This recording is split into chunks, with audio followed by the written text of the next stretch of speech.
नमस्कार, आदाब, सत श्री अकाल, जय मूल निवासी साथियों। मैं रूप नारायण एक्का हूँ। मूल निवासी समाज के सभी दर्शकों को मूल निवासी मार्शल न्यूज़ में एमएम न्यूज़ में स्वागत करता हूँ, हार्दिक अभिनंदन करता हूँ।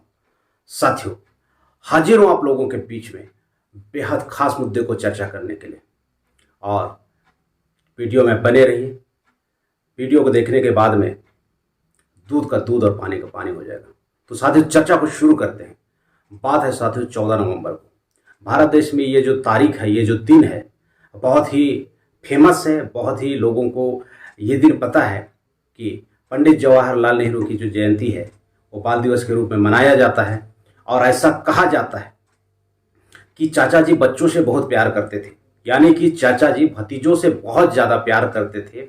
और उनके इस टाइप के जो किस्से हैं पूरे भारत देश में बहुत ही मशहूर हैं, और भारत देश के हर पर्सन इस बात को बहुत अच्छे तरीके से जानता है और काफ़ी फेमस भी हैं। इस टाइप की बातों को अक्सर देखने में, सुनने में ऐसा मिलता है। साथियों, इस बात का एक दूसरा पहलू है, उस पहलू को भी मैं आपके सामने रखना चाहूँगा मैं। उसके बाद में फिर आप लोग जजमेंट में आइएगा कि सच्चाई क्या है। साथियों, 1952 में देश का पहला चुनाव हुआ, और ये चुनाव आयोग का आंकड़ा है। मेरा रूप नारायण का मेरा खुद का आंकड़ा नहीं है, गौर से इस बातों को समझिएगा। चुनाव आयोग का आंकड़ा है। उस दरमियान में चाचा जी 3.5% ब्राह्मणों को 60% टिकट का बंटवारा किया साथियों, और सरकार बनी। और उस दरमियान में पूरे भारत में ब्राह्मणों का अनियंत्रित कब्जा हुआ। हिस्सा के आधार पे 3.5% लोगों, ब्राह्मणों को 60% का हिस्सेदारी मिलना, ये बंटवारा बिल्कुल सही नहीं है। ये मेरी व्यक्तिगत सोच और व्यक्तिगत एनालिसिस नहीं है साथियों, ये चुनाव आयोग का आंकड़ा है। इस तरह से सीटों का बंटवारा किया गया। इससे दूसरी बातें और स्पष्ट होती है कि चाचा जी ने अपने समाज के भतीजों को हिस्सेदारी ज़्यादा दिया, और मूल निवासी समाज के जो भतीजे हैं उनका हिस्सा उनसे छीन लिया गया।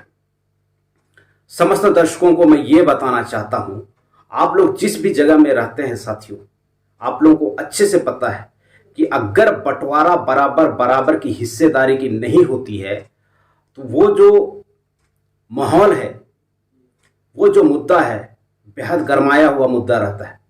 आप लोग रिलेट कीजिए अपने आजू बाजू के बहुत सारे घटनाओं को देखते हुए कि चाचा जब भी हिस्से के ऊपर बराबर बंटवारा नहीं करता है तो चाचा भतीजे में गजब की संघर्ष होती है उन हक को, अधिकार को पाने का। तो साथियों, यहाँ पे जो हमारे चाचा जी हैं वो अपने सगे भतीजों को, तो अपने समाज के भतीजों को तो हिस्सेदारी भर भर के दिया, लेकिन मूल निवासी समाज के भतीजों का जो हिस्सा है उनसे छीन के उनको दे दिया गया। और ये बात खुलासा में आ गई, लोगों को ये बात समझ में आ रहा है, और मैं सोचने के लिए मजबूर हूं कि जब भी मूल निवासी समाज के समस्त भतीजे लोगों को, जैसे अपने पिता का और पिता के भाई के बीच की जो बंटवारा, जो हिस्सा समझ में आता है, वही हिस्सा देश में भागीदारी का जिस दिन समझ में आएगा। भागीदारी का हिस्सा कैसे? क्योंकि लोकतंत्र में जिसकी संख्या जितनी भारी उसकी उतनी हिस्सेदारी। साथियों,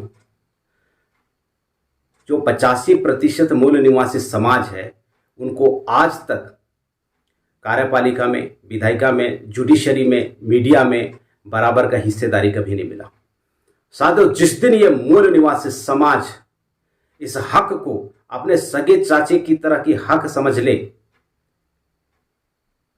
मैं तो उस दिन को देख के, उस दिन को सोच के मैं हैरान हो जाता हूं कि जब सगे चाचे के साथ में हक की लड़ाई हो जाती है तो हमारे जो चाचा जी हैं उन्होंने 1952 में अपने समाज के भतीजों को ज़्यादा हक दिया है और मूल निवासी समाज का हक बिल्कुल नहीं दिया। तो जिस दिन मूल निवासी समाज के भतीजों को बराबर की हकदारी चाहिए, उस दिन का संघर्ष, उस दिन का व्यवस्था परिवर्तन कैसे होगा साथियों, देखने वाली बात है। तो साथियों, इसी तरह के बहुत सारे मुद्दे के ऊपर हम लोग चर्चा करते रहेंगे। मेरे इस वीडियो को देखने के बाद में आपके जीवन में 100% यकीन के साथ मैं कह सकता हूं कि गलतफहमी जाती है, सच्ची समझ आती है। वीडियो को देखने के लिए बहुत बहुत धन्यवाद। लाइक कीजिएगा, सब्सक्राइब कीजिएगा और अपने दोस्तों के साथ में शेयर कीजिएगा। मिलते हैं इसी तरह के अगले वीडियो में, तब तक के लिए साथियों, जय मूल निवास।